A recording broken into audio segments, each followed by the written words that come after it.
Estamos iniciando mais um podcast Raiz da Liberdade aqui no nosso canal do YouTube e hoje recebendo um convidado mais que especial, mas vamos falar daqui a pouquinho dele, porque antes tem dois convidados, dois integrantes do Novo Jovem que vieram participar aqui junto com a gente desse podcast especial aqui e um veio de longe. Nossa, mas pensa a distância daqui até Confresa, dá quantos km, Lucas? Vai dar 1.100 quilômetros pelo menos aí. Bem longinho. Longe. Mas fizemos rápido. Ele saiu de casa às 6 da manhã, 6 da tarde estava aqui em Cuiabá. É longe demais, hein? E para vir hoje aqui conversar com o nosso entrevistado, para matar a saudade também, porque a gente só conversa ali pela rede social, só por call, só pelo WhatsApp, e hoje está aqui, né? Seja bem-vindo aí, se apresente para a galera aí. O Zé, muito obrigado. É uma honra para mim estar aqui hoje, né? Presente em Cuiabá. Mais um convite que eu recebi de vocês que eu fiquei extremamente feliz e honrado, né? Hoje para entrevistar um cara mais especial que a gente vai falar dele daqui a pouco. Mas de reencontrar os amigos, né? Acho que a gente já teve aqui uma vez pelo menos, né? E dar continuidade a esses trabalhos. A gente tem muita coisa para discutir, muita coisa acontecendo na política, na direita. A gente está aqui para discutir hoje justamente isso, né? Como que a direita está se estruturando ou se reestruturando, né? Após esses vazamentos que tiveram, e entender o que vai acontecer agora com a política de 2026. Então, acho que tem muito conteúdo interessante, muita coisa para a gente conversar aqui e esclarecer hoje. E eu senti falta de você no evento do Chopp, nossa, aqui o Chopp sem imposto, fizemos ali no Shopping Estação. Tô sabendo que em breve vai ter um lá em Confresa, certo? Já vou adiantar aqui, dia 30 de maio, a gente vai realizar o Chopp sem imposto em Confresa. Já encontramos parceiros, né, que vão ajudar a gente nessa missão. E a gente já está estruturando o negócio para dia 30 de maio a gente conseguir fazer o evento lá em Confresa. Rapaz, eu tô querendo ir pra isso aí. A galera que viu na rede social viu que eu mandei uma golada lá, menino. Você representou, Zé. Foi o único aqui de Cuiabá que representou. O resto, ó. E estamos recebendo também aqui, pessoal, o Vitor. O Vitor, que é o mais novo integrante nosso aqui, e ele é vice-presidente do Novo Jovem Mato Grosso. E o Vitor é de Várzea Grande, né, Lucas? Ele é autoridade, né? Então a gente tem que tomar cuidado com o que fala aqui. O Vitão, se apresenta aí, meu amigo. E aí, pessoal, tô muito feliz por estar aqui com vocês hoje, né? Já tem um tempinho que eu entrei, mas ainda não tive a oportunidade de estar aqui no podcast. E ainda mais contando com a presença do Lucas, que eu não tinha visto ainda, não tinha conhecido pessoalmente. O professor, que ainda não tinha conhecido. E, pessoal, eu quero tá tendo um debate inteligente, uma conversa muito legal com vocês. E é isso. Maravilha, seja bem-vindo ao podcast, seja bem-vindo ao Novo Jovem também. E pessoal, hoje estamos recebendo aqui o professor Haroldo. Professor Haroldo, eu gostaria que você se apresentasse para a galera aqui, fale um pouquinho de você e daqui a pouquinho a gente vai vamos sapecar o professor de perguntas aqui. Ele não imaginava que a galera jovem iria trazer umas perguntas aqui. Eu quero ver se você vai responder sem sabonetar, hein? Eu fico muito lisonjeado de receber esse convite do Partido Novo, do jovem, né? E ter a oportunidade de debater assuntos de interesse do jovem. Lucas, seja bem-vindo a Cuiabá. Obrigado. Você é sempre muito bem-vindo aqui no estado de Mato Grosso, principalmente em Cuiabá, na nossa capital, né? E assim, eu estou preparado para qualquer tipo de pergunta que vocês quiserem, podem perguntar, né? Não tem problema algum. Eu sou cuiabano, de Chapecruz, né? Tenho orgulho de ser cuiabano. Família cuiabana. Eu não sabia que você era de Cuiabá, esses olhos claros aí. Eu falei, esse cara de fora e veio pra cá. A minha mãe é de Curitiba, no Paraná. A minha família tem uma linhagem na Alemanha e na Espanha, né? E a minha outra linhagem é judia e é de Mato Grosso, né? Cuiabá, Mato Grosso, é cuiabana mesmo, né? O meu pai foi deputado estadual por 2 vezes aqui no estado do Mato Grosso, foi presidente da Coab. Hoje existe o CPA 1, 2, 3 e 4. É por conta exatamente do esforço do trabalho do meu pai na equipe à época, né? Isso aí é um orgulho que todos nós temos e eu tenho como filho, né? E hoje, para você que mora lá em Confresa, para você que está nos assistindo de Nova Mutum, de Sinop, Lucas do Rio Verde, né? Todos esses municípios que são pujantes como são hoje, representam o nosso estado, um potencial agrícola maravilhoso, é por conta de um linhão de eletricidade, de energia que meu pai levou à época quando presidente da CEMAT, Centrais Elétricas Mato Grossense. Um esforço gigante por parte da equipe à época da CEMAT, tendo meu pai como presidente, que possibilitou exatamente essa interiorização do progresso, né, interiorização do crescimento do estado de Mato Grosso para o Estado em si e para o Brasil e para o mundo, que hoje nós somos referência no mundo na produção de grãos. Então, é o outro lado bastante importante que a gente tem um orgulho enorme. Eu acredito, particularmente, José, que a minha veia, o meu DNA político vem exatamente disso, né? Eu trago comigo a habilidade, de certa forma, da comunicação por ser professor por parte de mãe poliglota, mãe professora de piano, mãe e família, né? E tenho um orgulho muito grande, né, de ter tido um pai, tenho pai ainda, graças a Deus, com 86 anos de idade, que realmente contribuiu muito para o estado do Mato Grosso. Eu segui uma outra linha, Lucas, Vitor, José, né? Eu fui para a área da comunicação. Eu me formei em publicidade e propaganda pela Universidade de São Paulo, né? Pela Universidade de Estácio de Sá, no Rio de Janeiro, e fiz a minha especialização em semiótica, meu mestrado em filosofia, doutorado em filosofia e uma pesquisa internacional em filosofia também, na Purdue University, no estado de Indiana, na cidade de Indianápolis, onde eu morei, para poder fazer essa pesquisa. Então, assim, essas experiências, né, é que me deram condição de entender um pouquinho países desenvolvidos e tentar trazer para o nosso país, em nível federal, projetos que estruturem exatamente a mudança do país, né? Então, assim, experiência na área da educação, tive na Finlândia, por exemplo, que tem um dos melhores sistemas educacionais do mundo. Conheci o sistema e aprendi com eles como implementar num país, né, um sistema que possa melhorar todas as outras áreas, como saúde, segurança, seja o que for. Você só vai melhorar à medida que você melhora a educação. A formação das crianças, a formação do estudante no ensino fundamental. Porque lá na universidade onde eu atuo, né, todos os dias, ainda eu sou professor até hoje, de 3º grau, né, ali já era. O cara que chegou lá sem princípios e sem valores, José, você não vai consertar mais. Não tem mais jeito. Entendeu? Quer ver um bom exemplo disso, Vitor? O governo federal, seja de direita ou de esquerda, gasta milhões de reais para dizer para as pessoas o seguinte: se beber, não dirija. Certo? Não continua morrendo gente do mesmo jeito? Não continua morrendo gente por conta de pessoas que bebem e matam no trânsito? Continua... Então, o que está faltando? O conhecimento da regra? Não. Todos conhecem a regra. Se beber, não dirija. O que está faltando? Princípios. Porque o princípio é uma moralidade.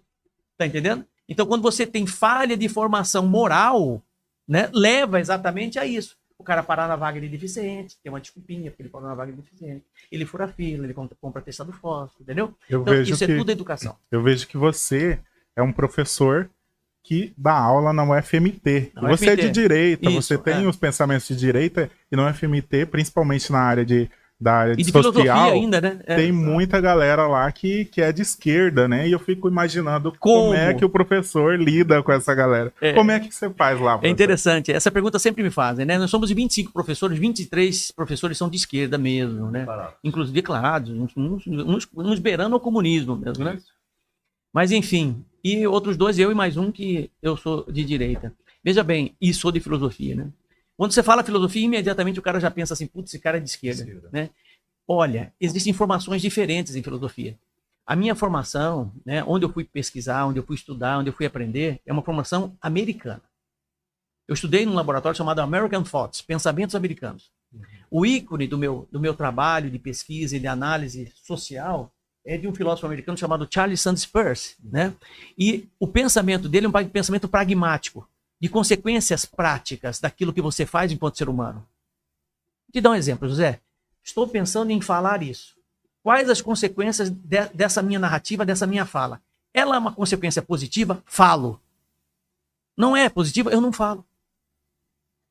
Fazer uma análise. Né? É uma análise, exatamente. Então o pragmatismo ele trabalha exatamente isso, essa formação. Muito diferente da filosofia europeia com a escola de Frankfurt.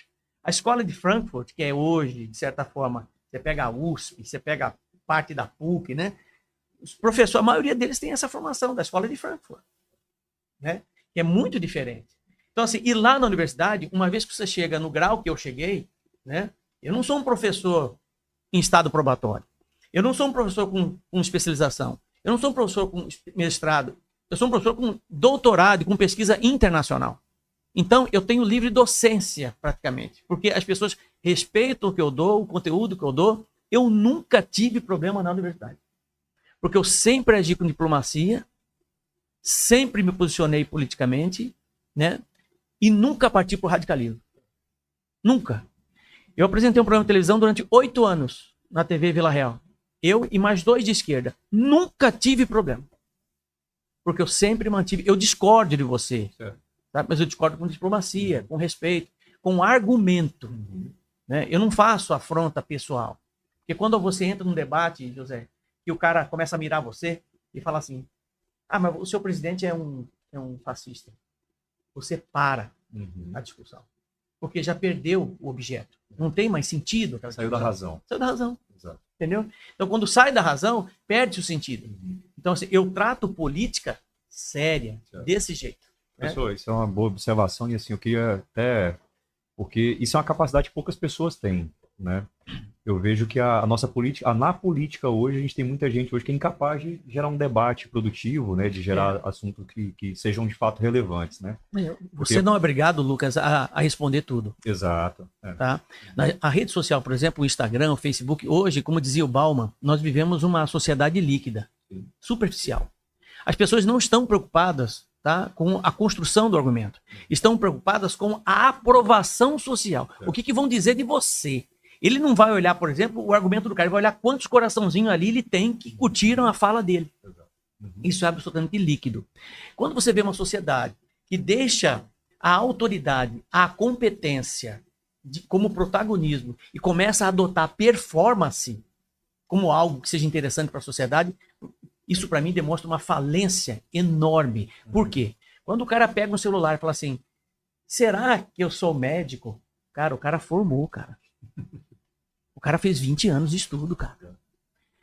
Será que eu sou advogado? Será que eu sou senador? Será que eu tenho um projeto? Será que eu sou vereador? Isso é ridículo. Você está entendendo? Então, eles estão substituindo a competência e a autoridade, sabe? Né? Que deveria estar ali presente. Eu sou médico, eu trabalho, eu estudei, eu fiz um mestrado, doutorado, eu sei o que eu estou fazendo. Né? Sabe por quê? Estavam substituindo por performance, José. Performance, só para ter like. Aí o cara vota num candidato a deputado federal, um deputado estadual, não é porque ele tem conteúdo, é porque ele tem performance. Essa performance vai... Você que está me assistindo de Confresa, seja onde você está me assistindo, essa performance vai deixar você na mão. O Brasil já passou por várias performances e continua passando por pessoas performáticas e vão para o Congresso Nacional fazer performance. Ele não vai para te defender, não vai para defender o seu interesse, o interesse do Estado, porque ele é vazio, Vitor. Ele não tem conteúdo. Você botar um deputado federal em meio a 500 deputados que não tem conteúdo, ele é nada, Lucas. Zero. Zero, José. Zero. Entendendo? Então, assim, a minha função como professor, né, igual o meu pai foi deputado 2 vezes, não sou eu que quero ser deputado. Eu estou entrando por uma precisão de Estado. É o Estado, Lucas, que precisa de alguém. O que me moveu, José, a essa condição de ser pré-candidato a deputado federal? Eu estou bem, professor livre docência, como professor federal, não tem problema nenhum, está tudo certo na minha vida, está tudo bem. O que me moveu? Isso ninguém me contou. Eu estava lá no Congresso Nacional, Lucas, Vitor e José e telespectador, estava lá. Um debate importantíssimo para o Estado de Mato Grosso sobre o moratória da soja. Tá? Importantíssimo. O cara da esquerda moendo o Estado. E os nossos deputados ali. Eu falei, escuta, você não vai lá, não vou dar nome para não ficar ruim. Você não vai lá fazer o contraponto dele? Não, essa não é muito minha pauta. Eu falei, mas é seu Estado. É seu Estado. Não foi. O outro não foi, o outro não foi. Eu falei, não. Minha esposa está aqui ao lado, está assistindo. Eu virei para ela assim, eu vou ser candidato a deputado federal. Não, mas não tem a mínima condição. Uma campanha dessa é caríssima. Eu falei, não importa. Eu vou colocar meu nome à disposição. A sociedade que decida. Eu só não quero ser omisso e ser covarde. Né? Então foi a partir daí que eu decidi, José. Eu falei assim, eu vou ser candidato a deputado federal, se ganhar a eleição, ótimo. Se não ganhar, não tem problema. Vou para minha casa, fico numa boa e continuo minha vida normalmente.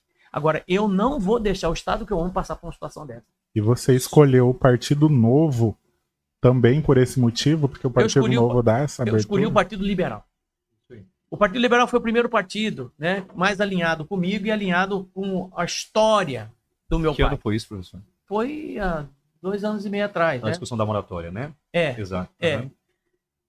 Aí, o deputado Gilberto Catani fez um esforço muito grande de eu estar no PL para poder me movimentar ali dentro, né? O contexto, já vou resumir, o contexto geral não favoreceu, não deu condições, porque o Assis foi para lá e virou uma briga ali dentro, aquela confusão. Eu sempre tive um carinho muito grande pelo Partido Novo. Sempre. Eu já me aproximei do Novo por várias vezes, né? E aí, desta vez, o próprio presidente do PL falou assim, nós estamos fazendo uma chapa paralela aqui, né? E vai dar as condições para que você possa ser candidato a deputado federal pelo Novo, né? E o Novo tem aquilo que eu sempre cobrei, que é conhecimento, é preparo para o cargo. Quando você passa por uma jornada daquela que tem 40 perguntas para você entrar, se o cara não tiver um posicionamento claro ali, seja de direita, de esquerda, enfim, né? Uma certa consciência política, Vitor, ele não passa. A intenção é exatamente essa, é separar o joio do trigo. É saber que se eu estou no Novo, você tem o mesmo princípio de DNA que eu, você tem o mesmo e você tem o mesmo. E fulano lá não tem, por quê? Porque ele é de esquerda, ele pensa de forma contrária. Professor, só fazer um comentário. Eu perguntei para uma pessoa que avaliou a sua prova na jornada lá, e ela falou assim, professor Haroldo está alinhado com os fundamentos do Partido Novo. Então isso aí para mim foi um feedback muito interessante, justamente em cima do que você falou. Eu já tive a oportunidade de conversar com alguns deputados estaduais e federais, e em alguns deles eu senti necessidade, assim, eu senti uma falta de vontade de conhecimento para defender algumas pautas extremamente importantes. Eu conversei com um deputado recentemente, não é do Novo, nem do PL, e ele é um pré-candidato, inclusive, também, e ele falou assim para mim que ele estava lá no debate, por exemplo, que culminou que resultou, né, na formação do Código Florestal Brasileiro, né? O Código Florestal Brasileiro é uma aberração. E aconteceu daquela forma porque quem estava lá para legislar pela gente não estava capacitado, não estava pronto para discutir, não estuda. É exatamente esse o ponto. E eu vou te falar, assim, ó, isso acontece em todos os aspectos, e eu vejo, assim, muitas vezes até, né, no pessoal da direita, aquilo que você falou, às vezes o cara da direita estava ali para falar sobre a questão da moratória da soja, e o cara não estava pronto para falar sobre aquilo. Pois é, mas ele tem a pauta, né? Então, ele... E assim, se ele tivesse tido pelo menos a curiosidade de sentar, por exemplo, um grupo de produtores e tocar nesses assuntos que são mais importantes, que a moratória é um assunto extremamente importante, sem dúvida ele ia estar pronto para chegar lá e falar assim, cara, a moratória é uma aberração. Exato. Ali, a gente precisa resolver o que é o parlamento? O parlamento é parlar. É você conhecer os lados, né? Desde a Grécia Antiga é assim, né? A luta pela doxa, pela opinião, sempre foi construída, né, para que os argumentos pudessem ser colocados de forma clara para as pessoas. Né? Na cabeça dos gregos, né, a liberdade de dar a sua opinião, ela é fundamental para que realmente nós possamos chegar a algum lugar, a uma síntese, ele vai dizer, né? Tanto é porque você tem a tese, né? Você tem uma tese, eu tenho a antítese, que é a antitese, né? E da nossa relação nasce a síntese, que é supostamente uma verdade, né? Então, assim, tudo isso é muito importante. E mais importante ainda é no Congresso Nacional. Porque no Congresso Nacional só se destacam os mais preparados, né? Aqueles que realmente têm a formação suficiente para entrar num embate de ideias, de opinião. Se você não está... É como se você pegasse o Vitor e colocasse o Vitor para lutar com o Popó. Entendeu? O Popó vai arregaçar com ele, vai acabar com ele. Né? Você está entendendo? Então, assim, no Congresso Nacional é a mesma coisa. Lá é a intelectualidade, é a formação. Os demais que chegam ali por voto de protesto, como Tiririca, cara, são figuras. Exato. Não fazem nada, não tem zero. Sabe o que é zero? É zero. Então, assim, a gente precisa de cada vez mais pessoas preparadas para a política, para que nós possamos ter cada vez mais política e menos politicagem. Exatamente. Né? Sabe? Então, isso ainda é difícil em nosso país. Pode falar, Vitor. Eu queria entrar num tema, assim, que até é um problema que o estado do Mato Grosso está tendo na atual gestão, né? Eu diria que não seria até então culpa do Otaviano Pivetta. Mas é uma coisa que o senhor, por ser apresentador, há muito tempo no Cidade Alerta vendo, né, notícias de crimes, né, noticiando e vendo isso, né, de perto, o senhor sabe como é a situação da segurança pública no estado do Mato Grosso. E aí tem uma questão que é uma questão à parte, assim, mas é a questão dos concursos, né? O governo do Mato Grosso, ele vem abrindo novos concursos, seleciona, as pessoas passam, fazem tudo, gastam dinheiro, fazem de tudo para poder, são convocados, até deixam o emprego para dedicar naquilo ali, e acaba que não são chamados para prestar o serviço. E abram-se novos concursos e assim vai indo, e não chama. Tem muitos grupos, né? Pois é. Tem grupos com mais de 500 que ontem pediram para mim, Vitor, faz Tem na saúde, tem na segurança, tem na educação, mas na segurança é mais grave. Mais grave, né? Porque o estado do Mato Grosso, ele sendo Ó, uma comparação com a Paraíba, o estado do Mato Grosso, sendo 18 vezes maior, ele tem menos policiais militares na ativa cuidando. E ainda vem o governador e fala assim que o crime organizado não manda em um palmo de terra aqui no estado do Mato Grosso. Então, o senhor, vamos dizer, o senhor eleito deputado, o que o senhor faria para estar melhorando? Eu sei que não são coisas que um deputado consegue resolver sozinho, mas o que o senhor faria para estar melhorando isso? Primeiro a gente precisa entender o que é que o Estado precisa, né?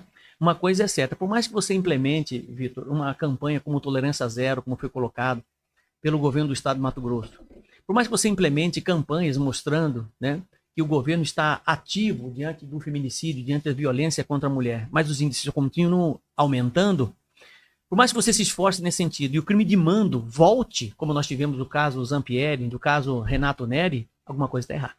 Concorda comigo? Alguma coisa está errada. Né? Então, alguma coisa precisa ser feita. Será que é o contingente nosso hoje de batalhão, que é pequeno? Será que não estão tendo treinamento suficiente para poder fazer esse enfrentamento? O que é que está acontecendo? Está faltando menos Estado? Está faltando menos governo federal? Está faltando autonomia para o governo agir para que realmente possa fazer esse enfrentamento? Vitor, tem comigo a seguinte convicção. Cada estado tem uma realidade diferente. A realidade do estado de São Paulo é diferente do estado de Mato Grosso, que é diferente da Bahia e por aí vai. Né? Eu não sei, de certa forma, até porque eu não tenho estudo aprofundado com relação à área de segurança aqui no estado de Mato Grosso. Né? Eu só sei o seguinte, que se nós adotarmos medidas dando autonomia para governos de estado poderem realmente ter a sua própria legislação, eu acredito que melhor. Eu não quero concentração de forças, entendeu? De poder no governo federal. Sabe? Porque eles não conhecem a nossa realidade. Então, dar autonomia, né, para que o Estado possa desenvolver ações de polícia, ações de segurança, eu acho que é o ideal. A partir daí, a Assembleia Legislativa ela começa a ter uma função real, né? Porque exatamente. Eu vejo que porque muitas vezes eles fazem alguma coisa, exato. Mas é inconstitucional. Tá exato. Eles não têm autonomia de fato para atuar e se moldar ao que é a realidade do Estado, né? Agora, onde é que eu entro nisso?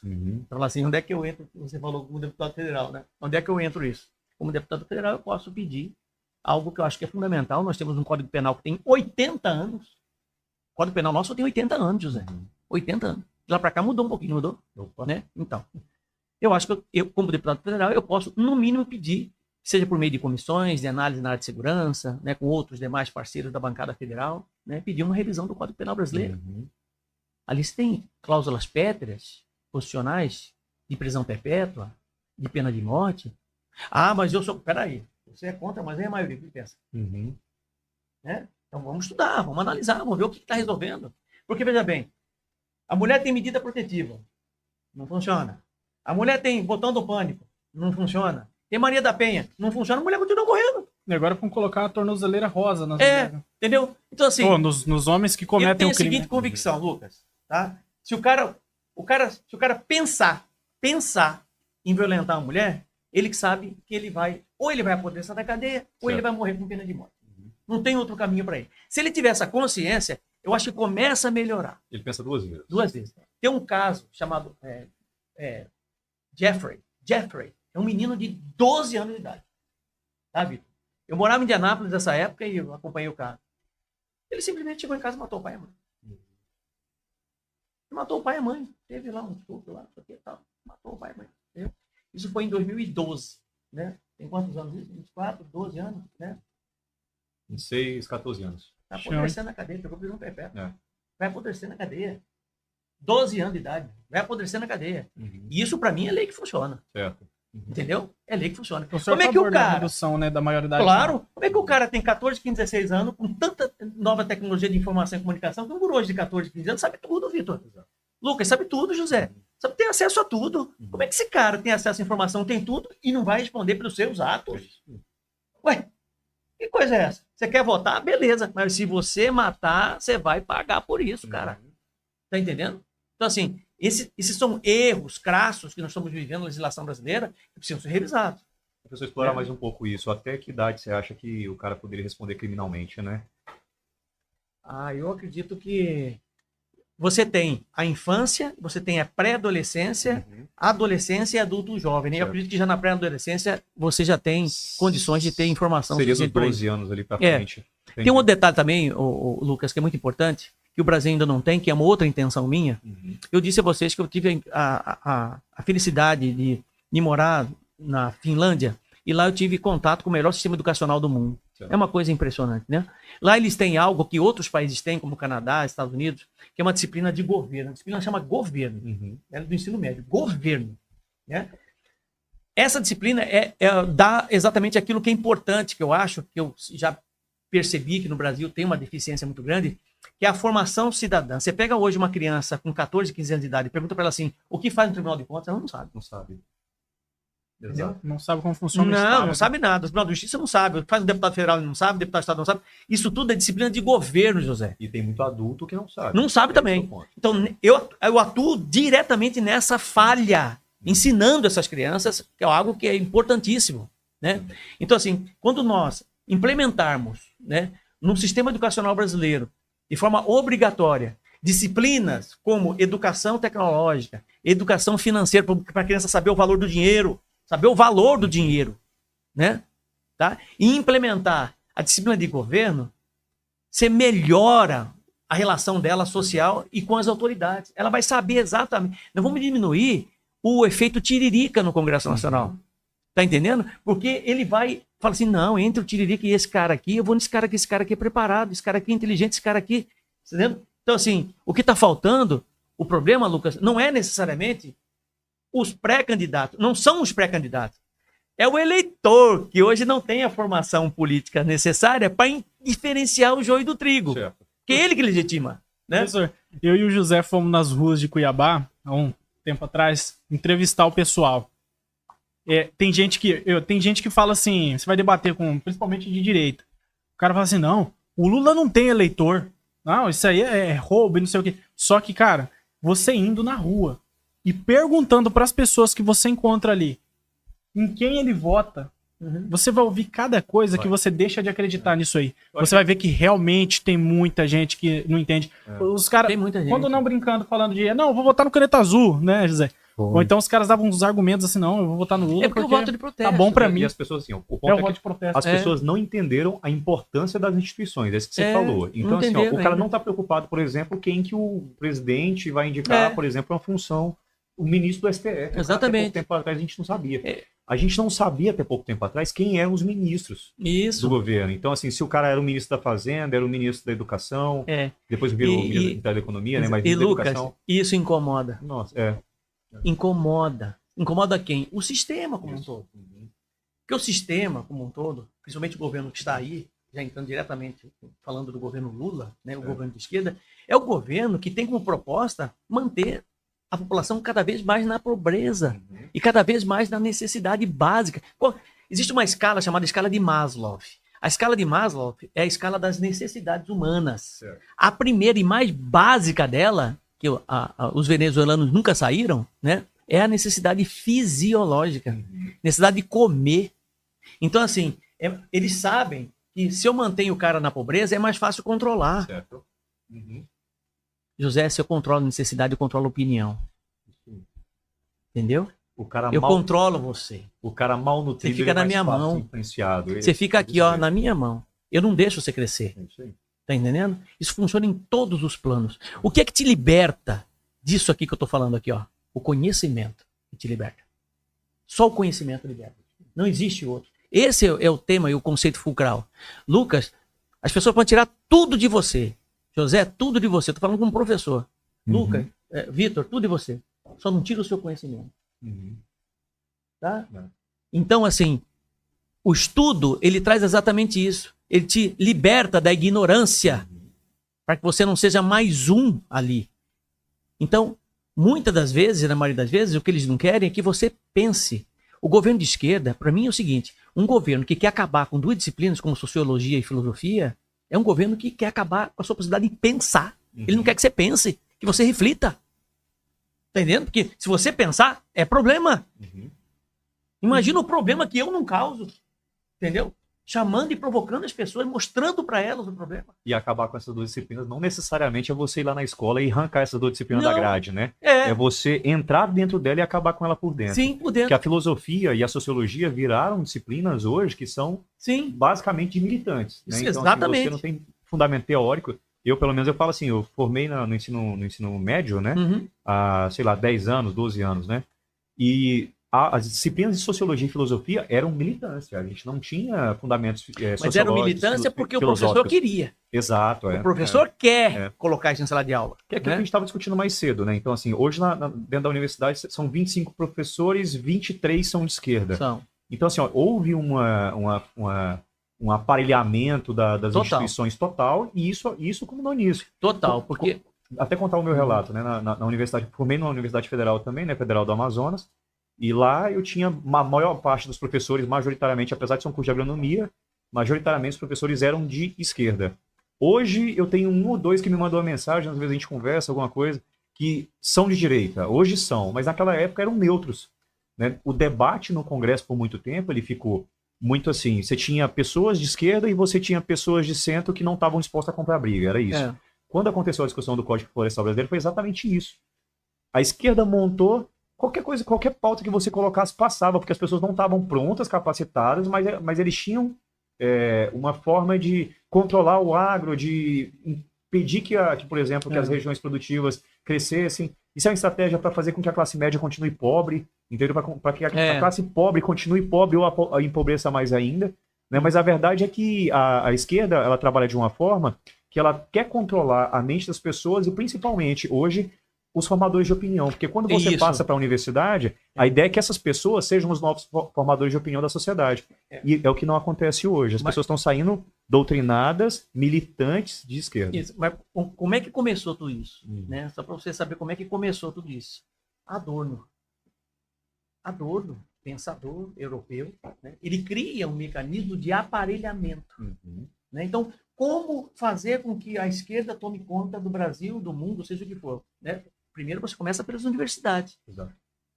Porque qual que é a técnica, Vitor? Qual que é a jogada da coisa? A tentativa de mudança conceitual. Eu implemento na cabeça de um jovem que entra na universidade que o conceito de família não é pai, mãe, filho, filha, né? Tá? E que conceito de família pode ser qualquer um outro.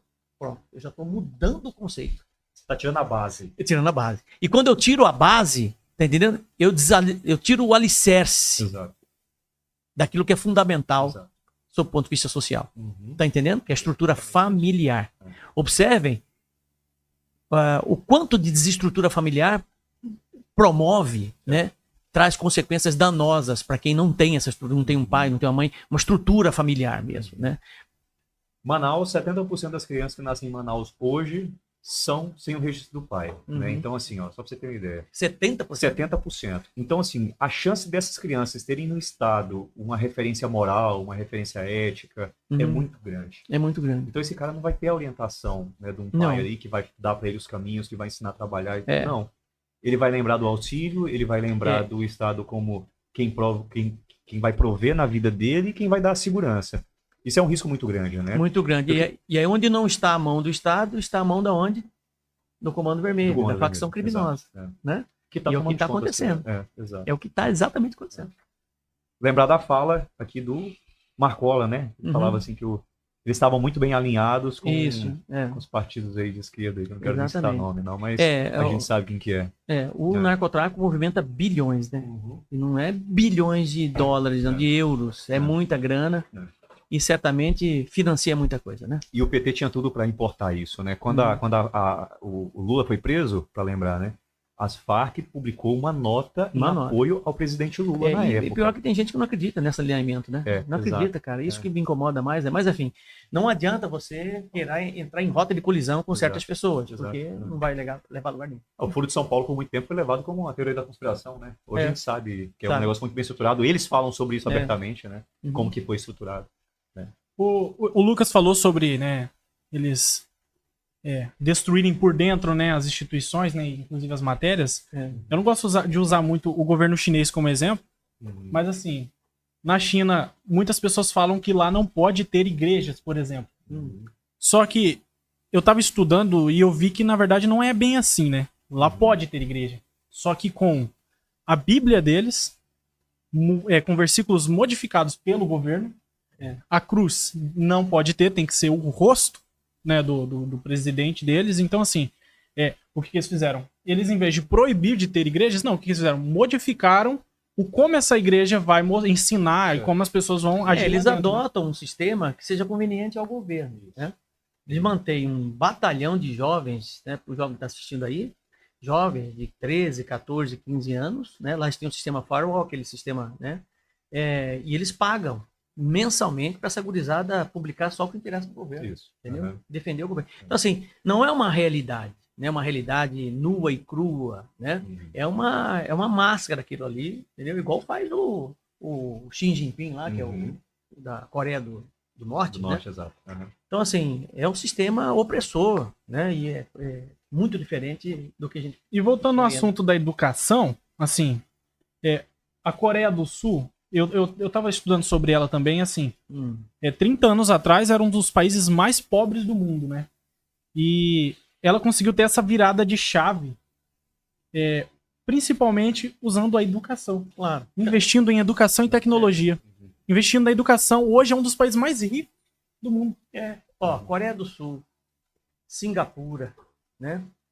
Finlândia. A Finlândia era absolutamente dependente da Rússia, né? Num belo dia, a Finlândia decidiu pagar a sua independência.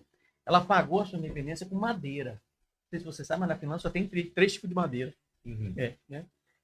Né? E toda árvore na Finlândia tem uma plaquinha assim, monitorada. Se derrubou uma árvore, você tem que plantar 3. Uhum. Entendeu? Se você não é igual a do que do Brasil, né? Que você paga para plantarem a madeira que cortou, mas nunca plantam. Eu fui numa fábrica de papel lá, uma das maiores fábricas de papel do mundo, né? É tudo controlado, tudo registrado, mas enfim. Uhum. E aí eles pagaram a independência da Rússia, né?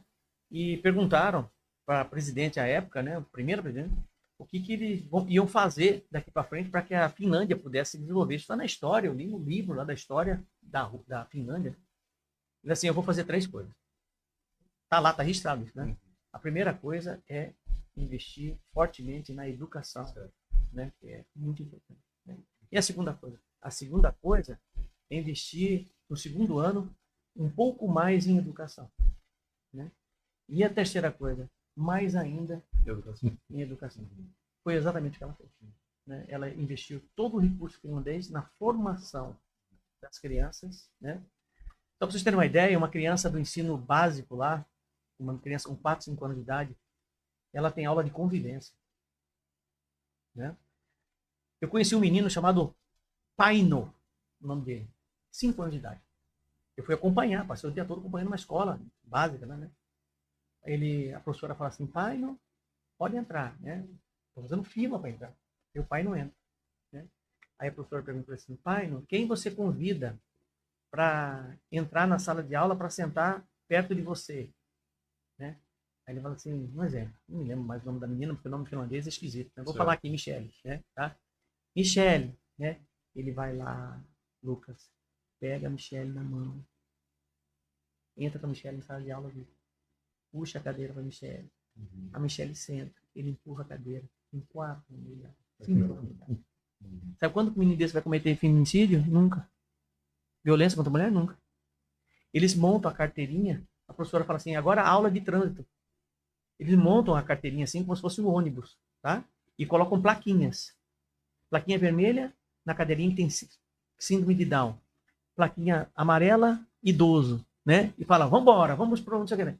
Todo mundo senta, deixam de lado as cadeirinhas que tem as plaquinhas.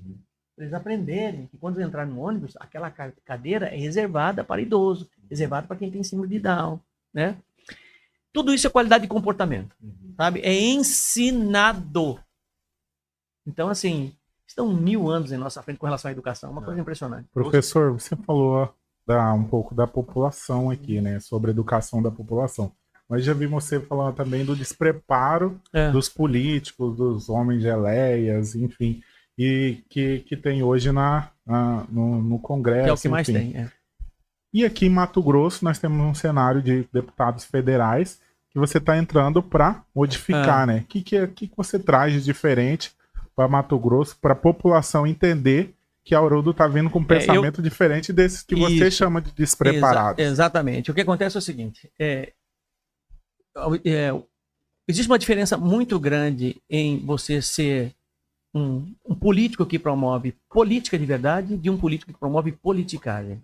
O professor Haroldo aprendeu política como algo sério, que toca diretamente na vida das pessoas, né? E você pode até não concordar comigo, você pode até ter uma opinião contrária à minha, mas você nunca vai dizer que o professor Haroldo não tem personalidade política. Eu tenho personalidade política. E eu sempre mantive a minha personalidade política. Eu nunca caí em contradição naquilo que eu defendo. Porque eu tenho princípios muito bem estruturados. Eu posso mudar de opinião, mas eu não mudo de princípios, que são eles que me movem a uma condição de pré-candidato a deputado federal. Eu acho inadmissível, né, uma pessoa que quer ser, de certa forma, ocupar um espaço de poder público, numa representatividade, seja vereador, seja presidente de bairro, seja deputado federal, deputado estadual, que não tenha o mínimo de conhecimento daquilo que ele se propõe a fazer. Simples assim. José, seu filho fica doente, você entrega na mão de quem? Um pediatra. De um médico, de um pediatra, certo? Você vai construir uma casa, você entrega na mão de um engenheiro, de um arquiteto, né? Por que você vai entregar o seu estado na mão de um cara que não tem a mínima formação? Não tem o mínimo conhecimento? Se você entregar o seu filho na mão de um marceneiro que está doente para fazer uma cirurgia cardíaca, ele vai morrer, cara. Então, essa mentalidade é muito importante para as pessoas, né? Para se chegar num espaço de poder, é preciso preparo. É igual o cara falar assim, mas eu quero ser apresentador de televisão. Precisa estudar? Claro que precisa estudar. Se você não estudar, você vai ser um apresentador medíocre. Tá entendendo? Vai ficar igual um papagaio falando lá, né? Agora, se você estudar, se você se preparar, você vai fazer a diferença. Então, o sucesso que eu tenho hoje na televisão, líder de audiência, aquela coisa toda, não é necessariamente por ser apresentador de televisão, é pelo conteúdo que eu trago para as pessoas, né? Sabe? Quer dizer, eu estudo para poder cumprir da melhor forma possível aquilo que eu fui incumbido de fazer. Então, assim, eu estou trazendo para o Partido Novo aquilo que o Partido Novo sempre procurou. Isso ninguém pode negar. Pessoas preparadas, pessoas que tenham boa formação, pessoas idôneas, pessoas honestas, né? Famílias muito bem estruturadas. Então, assim, eu tenho todas as qualidades que o jovem do Partido Novo que está me assistindo, que o eleitor que está me assistindo, sabe que eu tenho. Agora, isso cabe a ele. Isso está fora do meu controle, a legitimação, a legitimidade. Agora eu quero que me compare. Eu quero que me compare. Eu quero que me compare com outros candidatos de outros partidos, né? Para que realmente você possa ser justo na hora de escolher. Entendeu, José? Então, assim, é uma volição que não é só minha. É um propósito que eu estou atendendo de muitas pessoas nessa condição de pré-candidato a deputado federal. Professor, eu quero fazer uma pergunta para você agora. A gente está passando por um momento aí de turbulência. Acho que a direita está, de uma certa forma, se dividiu e brigou em algumas regiões. Eu acho que a gente está passando pelo processo de estruturação da eleição 2026, né? Mas a gente teve uma surpresa aí com esses áudios vazados e eu queria saber a tua opinião justamente sobre isso. A primeira em relação ao Flávio, tá? E depois você falar um pouco do que você acha do posicionamento, né, que o próprio partido tomou após alguns candidatos se posicionarem, né? Para a gente tentar levantar um pouco desse tema aí, tentar entender como que está o cenário hoje. Já saiu a primeira pesquisa, né, que aconteceu após o vazamento dos áudios, para a gente conseguir debater isso aí para o resto do programa. Nós estamos vivendo um processo. Isso. Eu sempre disse o seguinte, antes mesmo de acontecer o vazamento do áudio, toda essa movimentação de escândalo Banco Master, né? Nós estamos vivendo um processo. A direita do Brasil hoje está administrando possibilidades muito diferentes da esquerda, que tem uma possibilidade só, né? E que eu volto a dizer, vou falar aqui em primeiríssima mão para vocês, tá? Eu acredito que o Lula não será candidato. Certo. Mais na frente vocês vão perceber por que eu hoje, né, eu me coloco nessa condição, né? E eu canalizo político, acompanho político. Mas você pensa em alguém que poderia substituí-lo? Não sei. Antes de você comentar, eu vou te dizer por que eu discordo de você. O Lula, ele é igual eu, ele é um pau mandado. A Janja não vai deixar ele discutir.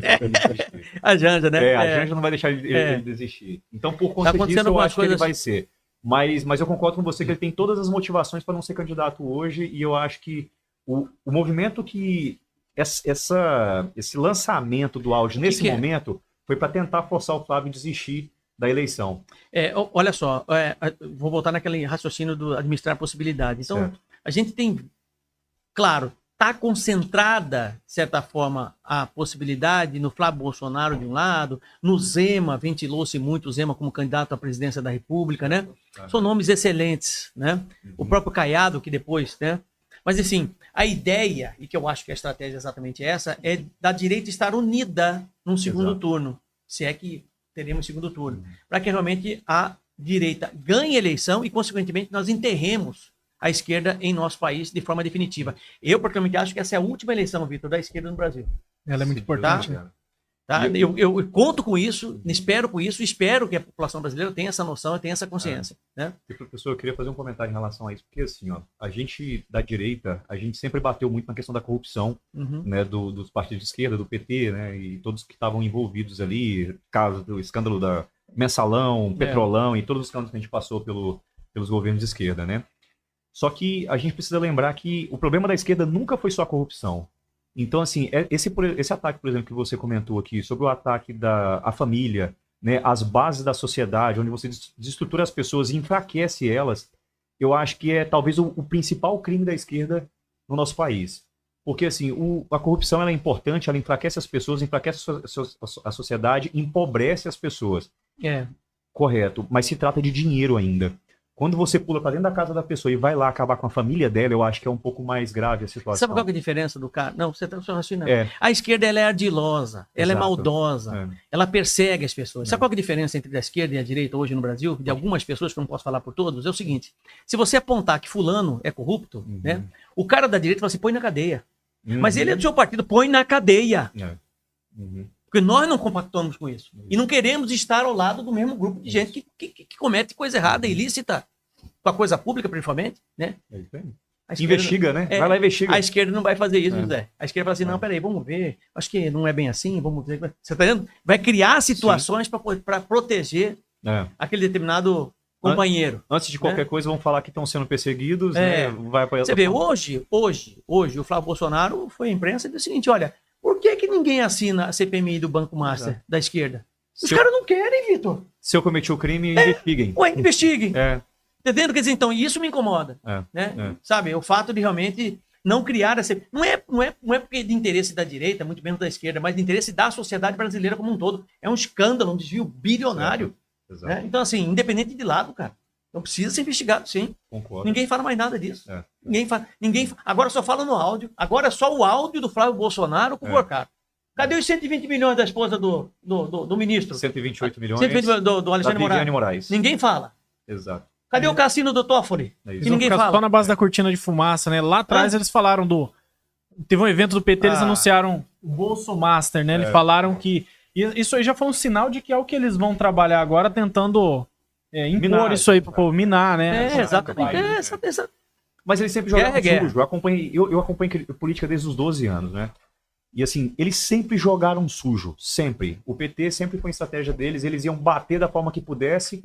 E a verdade é que o judiciário nunca vai bater de frente com eles, cara. O judiciário tá alinhado com eles. Quando o Bolsonaro vinha fazer... Quando o Bolsonaro falou que o Lula era um abortista, o STF interviu e falou assim, ó, não pode falar que ele é abortista.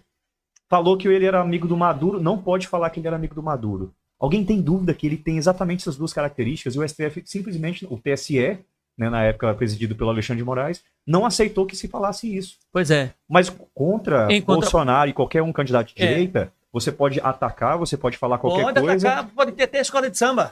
Exato. Escola de samba, para humilhar evangélicos, entendeu? Use a cultura e a máquina pública para contar qualquer mentira do seu inimigo que a gente não vai fazer nada contra você. Exatamente. Entendeu? Então essa é a política da conveniência. Né? Eles sempre jogaram sujo. Sempre. Professor, eu acho que assim, ó, a gente como pessoas de direita que está se propondo a botar a cara e falar sobre o assunto, é fazer exatamente o que você está falando. Bater de frente, se posicionar, né? Não ser um homem de geleia, né? E você conseguir ter coragem de enfrentar de fato essas pessoas. Porque assim, eu vejo que a política no Brasil hoje, às vezes a gente não precisa comprar uma briga tão grande, o professor, assim, ó, você não vai... Talvez não vai se arriscar tanto. Você não vai arriscar a sua vida, a vida da sua família, não, cara. Tem coisa no Brasil hoje que o que está faltando de fato é só a direita ocupar o espaço, ir lá e se colocar e se propor para fazer. Exatamente. Eu falo assim, ó, quando eu estava na faculdade, eu sempre me preocupei em me posicionar e estar no mercado. Ir para o mercado, ir para as multinacionais e trabalhar para... Era isso. Deu certo, fui. Chegou no momento que eu falei assim, eu estou trabalhando, estou bem posicionado, meu salário é excelente, minha família vive bem, mas o meu poder de compra só diminui. que está O que acontecendo? está acontecendo? É. A verdade é que a vida pública, que eu não me preocupei, né, lá atrás, apesar de acompanhar a política, eu nunca quis ocupar um espaço público, a vida pública foi deixada de lado pela turma da direita e a esquerda ocupou o espaço. Exatamente. Quando a direita acordou, já estava tomado as universidades, já estava tudo tomado. A gente já perdeu a mão, é isso. É. Se a gente não correr e não acordar enquanto há tempo... Eu tenho um filho agora, é uma criança de 1 ano e meio, vou ter mais um agora, né, tá com 6 meses, minha esposa tá com 6 meses de gravidez. E eu fico pensando assim, que futuro que a gente vai ter no Brasil para essas crianças crescerem, né, se desenvolver, quando eles estiverem adolescentes, como é que vai estar isso aqui daqui a 10 anos? Espero que o senhor esteja certo, pior, né? De que seja a última eleição da esquerda e que a gente consiga ocupar esses espaços. Vai depender do eleitor, vai depender da vontade popular, né, do entendimento, né? A pressão do sistema é muito grande, eles vendem uma realidade, inclusive parte da imprensa vende essa realidade, né, são pagos para isso, né, claramente pagos para isso, e vende uma realidade que não existe, né? E continuam tributando fortemente, carga tributária altíssima, estatais quebradas, né? Essa é a realidade. Mas se a população não perceber isso, olha, realmente, né, nós ficaremos numa situação cada vez mais complicada, né? A população precisa entender que uma população desenvolvida realmente, dentro do Estado Democrático de Direito, uma democracia plena, é o governo que dá condições de prosperidade. Um governo que não dá condições de prosperidade é um governo que age coagindo a população, né, que quer controlá-la, né? Então a gente precisa criar, né, possibilidades a partir de 2027, por meio de Congresso Nacional, de leis mesmo, projetos de lei, para poder garantir aquilo que é mais primoroso para a sociedade como um todo, que faz jus à democracia, ao conceito de democracia, que é a nossa liberdade. Concordo 100%, professor. Eu acho que assim, é justamente nessa linha que a gente tem que trabalhar. O Partido Novo está muito bem alinhado com isso. Muito. Eu acho que o fato do o Zema fala muito isso, né? O fato do senhor estar alinhado com o partido, assim, com os princípios, né? Eu acho que assim, dá uma confiança muito grande em quem é uma pessoa de direita, né? Acabar apoiando aí a sua candidatura. E eu tenho consciência, assim, isso é muito importante, né? Para quem é hoje pré-candidato a deputado federal, estadual. Esse mandato, caso ganhe a eleição, não é meu, é do partido. Daí a importância do partido e você realmente ser partidário. Exato. Não é partidário para defender coisa errada, não é isso, né? Exato. Mas é partidário para manter os princípios e valores que norteiam o partido. Isso é importante. Eu queria lembrar quem é o Partido Novo. O Partido Novo hoje exige que, por exemplo, para você ser pré-candidato ao Senado, você tem que apoiar publicamente impeachment de ministros do STF. Pronto. Que é fundamental, não é verdade? Então, assim, para você vir para cá, você tem que ter saco roxo. Se você não tiver coragem, se você for um homem de geleia, não venha para cá que não é espaço para você. Você sabe por que do conceito do homem de geleia? Não? Quem criou? Não. Olavo de Carvalho. Por que homem geleia? Né? Hoje o Mato Grosso está cheio. Cheio, entendeu? O Brasil inteiro está cheio. O Brasil inteiro cheio. Exato. O que é o homem de geleia? É o homem que não tem personalidade política. Exato. Ele chama o Lula de estadista, entendeu? E depois fala que é amigo de Bolsonaro. Exato. Não tem a mínima condição disso acontecer, do ponto de vista ideológico. Exato. Porque um estadista, você olha para Churchill, por exemplo, né, no Reino Unido, é muito diferente. Então, o homem geleia, José, por que homem geleia? A geleia é quando você coloca no pote assim que você come, né? Você dá uma sacudinha assim, ela se ajeita, não tem? Né? É a mesma coisa, o cara vai se ajeitando. Igual o Fávaro fez, ele se ajeita aqui, ele se ajeita ali, entendeu? Sabe? Eu nunca, sabe? Mauro Mendes, entendeu? Né? Então são nomes que a gente sabe. Por que parte do PL não aceita a aproximação do MDB? Por que você acha? Entendeu? Dentro do PL. Por conta exatamente disso, entendeu? Né? Você entra num processo de contradição, né? Então, assim, isso incomoda muita gente, sabe? Então, assim, as pessoas precisam estar atentas a essas movimentações, né? A internet está aí para isso, para você olhar exatamente a postura desses caras. Ele mudou de opinião, não tem problema. Agora, se ele mudou de princípios, aí é algo grave. Você tem que atentar para. E eu vou fazer um comentário. O Partido Novo está crescendo muito, né? Assim, nos interiores, na capital também, mas nos interiores principalmente. E eu vejo assim, a gente está num estado talvez com um terreno mais fértil para crescimento, de novas filiações, de candidaturas e tudo mais, para partidos de direita. Então, assim, o Novo vai crescer muito por conta disso. O Mato Grosso é um estado extremamente armamentista, defensor da propriedade privada, defensor das liberdades individuais. Então não tem como o Partido Novo não crescer. Eu acho que para os próximos anos a gente vai crescer muito. Ter representação, né, professor? Então eu acho que a gente vai conseguir ocupar muito espaço. E a gente já deixa o convite aqui também, porque o Partido Novo, ele como diz, é novo, ele ainda não está em todo o estado de Mato Grosso. Para você que está nos assistindo aqui pelas redes sociais, quer fazer parte do partido, a gente está recebendo novas filiações, quer representar o partido aí na sua cidade, que ainda não tem aí um núcleo, alguém que represente o Partido Novo, entre em contato com a gente também no Instagram. Nós vamos estar conversando com você, né? E eu vou falar para você por que é Partido Novo, porque aqui ninguém se alia à velha política. É isso aí. Professor, eu gostaria de saber de você qual a sua avaliação do pré-candidato ao governo do estado de Mato Grosso, aqui pelo Novo, Marcelo Maluf. Eu acho que é o melhor nome de todos eles. Né? Não é porque eu estou no Partido Novo, não. Eu já disse, inclusive, para ele, para o Marcelo Maluf, isso. Né? Por quê? Primeiro que ele não tem o ranço da política em si. Ele é um empreendedor. O Marcelo Maluf tem o senso no seu DNA, né, do crescimento, do progresso, do desenvolvimento. É alguém que realmente fez muito por esse estado de Mato Grosso e agora se sentiu a volição de devolver para o estado aquilo que o estado deu a ele. Né? É referência em inovação, em empreendedorismo e conseguiu realizar o sonho de milhares de pessoas com relação à habitação. Então, ele conhece áreas específicas, pode não ter o dom da oratória, mas isso pouco importa. O importante, muitas vezes, não é a simpatia. O mais importante é a capacidade, né, de realmente interpretar e solucionar problemas. Mato Grosso tem um monte de problemas. Eu não quero o governador que bate nas minhas costas e diz que eu sou lindo. Exato. Eu quero o governador que tenha a solução para o estado. Para a saúde, para a educação, para a segurança. E o Marcelo Maluf tem todas as qualidades. É pessoa honesta, de família honesta, fez muito pelo estado de Mato Grosso, eu não tenho dúvida. Que poderá fazer muito mais. Agora cabe a você escolher. Ah, mas ele não está bem na pesquisa. Vocês viram as últimas pesquisas que fizeram aí. Né? Então, assim, não deixe que o Instituto de Pesquisa vote por você.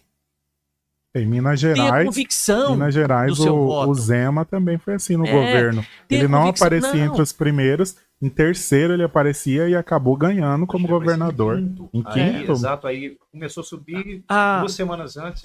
Há uns 10 anos atrás, eu votei num candidato ao Senado do Partido Novo.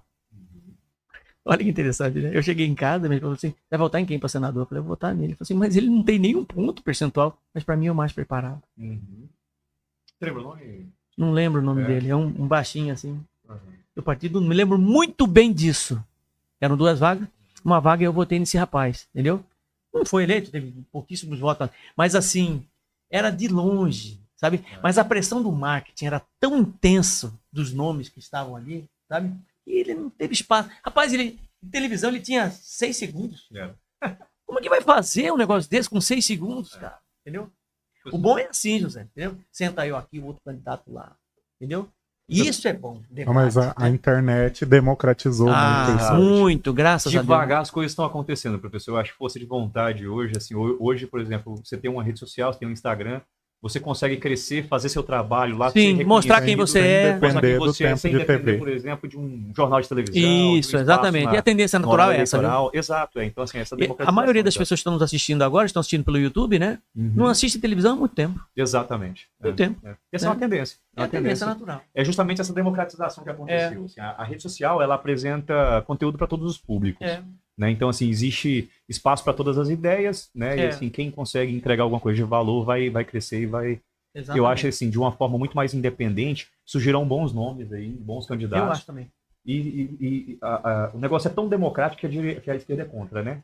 O negócio é tão democrático que a esquerda quer controlar. Exatamente isso, porque ela já entendeu que ela não tem qualidade suficiente e valor para entregar. Isso, se ela não controlar a rede social, ela não ganha eleição. Exatamente, porque a direita vai ocupar esse espaço. É exatamente isso. Entendeu? Ô, Lucas, você já viu o professor Haroldo na TV, certo? Certo. Acho que o Vitor já viu também, né, Vitor? Agora o que a galera, eu acho que a maioria da galera não sabe, é que o professor Haroldo, fora da TV, que ali ele tá de terno e gravata, ele também é motoqueiro. Motociclista. Motociclista. Ele é motociclista e participa do Remanescentes, do Cerrado Motoclube, né, professor? Sou dos fundadores do Motoclube, sou apaixonado por motocicleta. A minha esposa está ali, viajamos para o Brasil todo de moto. Né? Que legal. A gente gosta bastante de viajar de moto. Eu sou um dos fundadores desse motoclube aí. Né? Agora, eu sou motoqueiro. o motociclista, né? Existe uma diferença brutal entre motoqueiro e motociclista, né? O motoqueiro é o que faz grau. Ah, sim. É. Eu não sabia dessa não, professor. O motoqueiro que faz grau, que anda na passarela, e faz o rantantan, pra espantar o pé de pano pra chegar em casa. Sei. Ele faz aquele barulheira todo. O motociclista não, o motociclista ele anda padrão. Né? Ele anda nas regras de trânsito, ele mantém as regras direitinho ali e tal, porque ele sabe que o motociclista é uma extensão Esse dele. clube é o que? Vocês delimitam, vamos supor que final de semana nós vamos fazer uma viagem até tal local. Tem os bike night, que a gente sai dia de semana para passear, nós somos acho que já são 34 membros, né? Ou 24, não é mais, né? E assim, são todos profissionais liberais, tem delegado, tem professor, tem tudo que você pode imaginar. E aí ele tem um estado probatório de 2 anos, né? Para fechar o colete. Né? Tem um colete nosso, né? Então ele tem vários momentos que ele tem que cumprir ali. Tem que ser um cara que ele tem que cumprir todas essas etapas para poder ficar ali no motoclube. E a gente tem os encontros, a gente tem os anfitriões do mês, né? Todo mês tem 2, 3 anfitriões, a gente se reúne para tomar cerveja, comer churrasco e fazer integração, muito gostoso, é bacana, né? Eu já fiz uma vez, eu fui com a galera daqui de Cuiabá até Chapada, e foi um dia exatamente como tá hoje, friozinho, assim, aí acabou que choveu, nem voltei, acabei dormindo lá em Chapada, peguei uma pousada, mas foi uma das melhores experiências que eu tive e recomendo para quem quiser participar. Até mandar um abraço pro pessoal do Ogros aí, o pessoal do RDC mesmo, que é o meu motoclube, tem os Insanos, né? Eu conheço muitos motoclubes, né? A gente vai sempre em encontro, né? Esse é seu hobby, então, professor? Seu hobby? Eu passei muito tempo, né? Num hobby. Certo. Eu sempre fui desde criança, gosto muito até hoje, mas não dá para conviver, não dá para ter 2 hobbies, né? Que é o aeromodelismo. Tive aviões de 200 cilindradas, aviões grandes, carreta para carregar o avião, né? Então eu gosto bastante de aeromodelismo. Aí depois eu sempre fui muito apaixonado por moto, mas sempre meus pais nunca deixaram andar de moto, né? Sempre escondido, né? Meu pai nunca deixou, né? E aí é uma paixão que eu tenho. E aí num belo dia eu vi um cara deixando uma motocicleta numa concessionária, né? Usada, né? E eu, quando era criança, Lucas, eu assistia um programa chamado Chips. Eram 2 motociclistas assim, ó. Chips. 2 motociclistas da década de 80. Será criança? Né? Não, eu nasci em 94. Nasci em 94. Estavam preparando pra você nascer. Não, meu pai tava... E esses motociclistas, eles faziam o patrulhamento de rodovia americana. Que legal. E essas motocicletas eram Harley Davidson.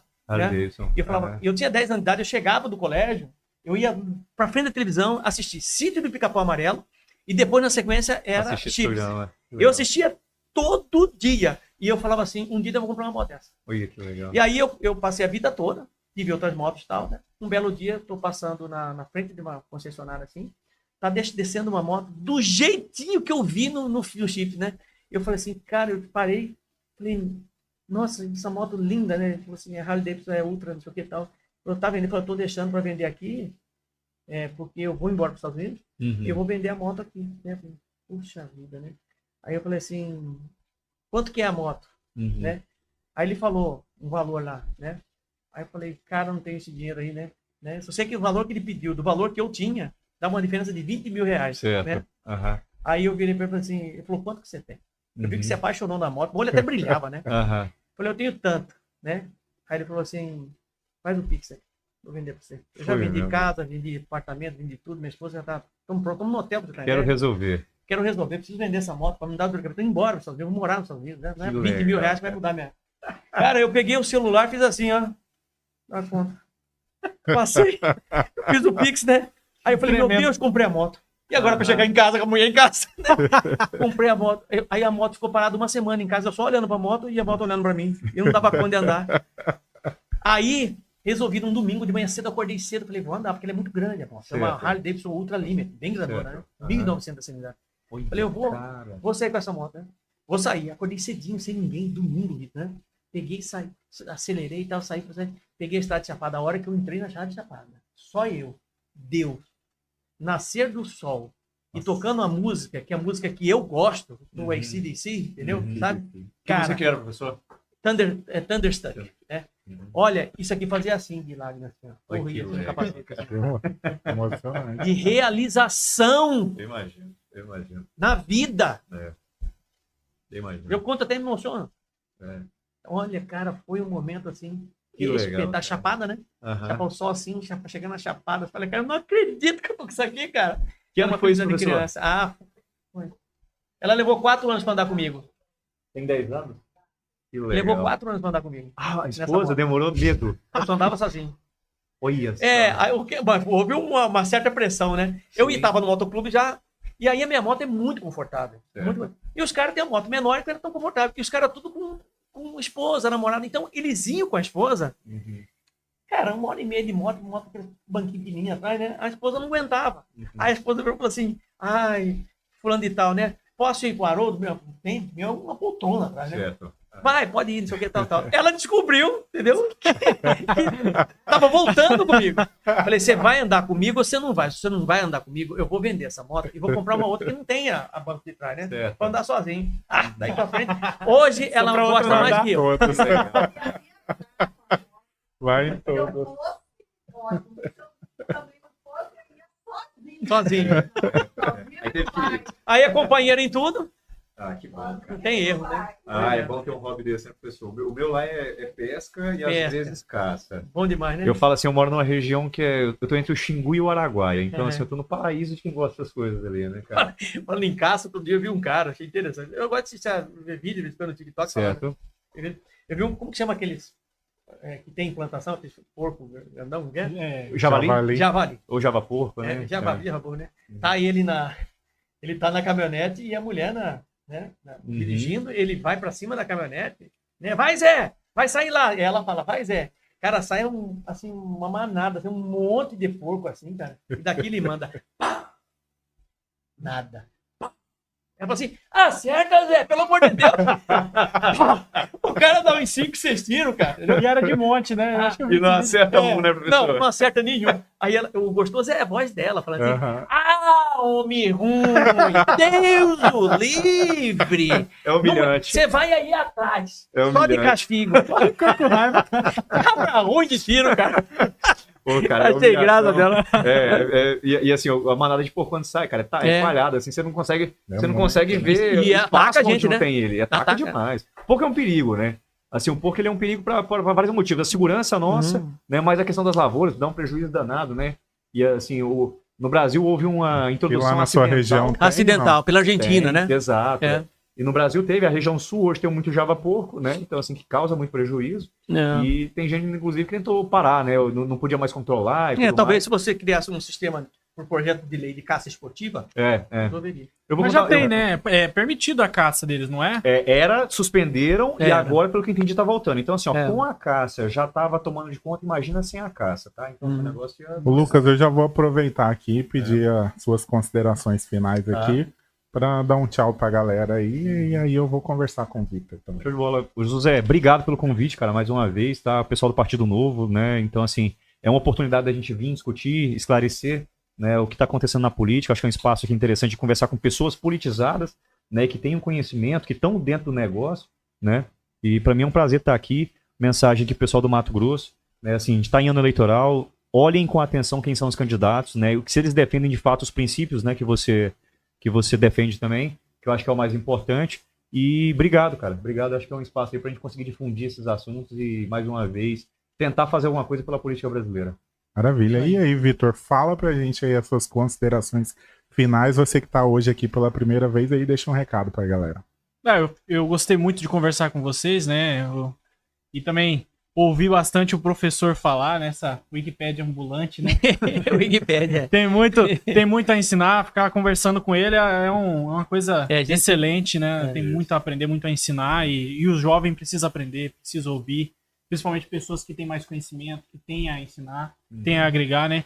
E vocês, né? Foi muito bom também ouvir vocês conversar e eu espero que o jovem que está em casa, que acompanhou, guarde isso e use isso como exemplo, né? O conhecimento, ele liberta, Jesus Cristo mesmo disse isso, né?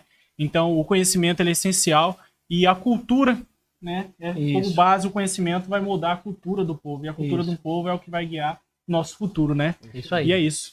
Isso aí. Pessoal, foi muito bom receber hoje aqui o professor Haroldo. Podemos conhecer um pouquinho mais da história dele, da vida dele, dos pensamentos dele. Professor, Obrigado mesmo de coração José, por ter participado hoje com a gente aqui. José, obrigado a você pelo convite, a possibilidade de conversar e ouvir outras opiniões, né, que somam, sem dúvida alguma, nesse processo democrático do Lucas. Lucas, obrigado a você, um abraço a você e a todos os moradores lá de Confresa, né, ao Vitor, que sempre traz debates importantes, né, para que o jovem possa ficar cada vez mais instruído. Você que é jovem, que está acompanhando esse programa, você precisa participar da política.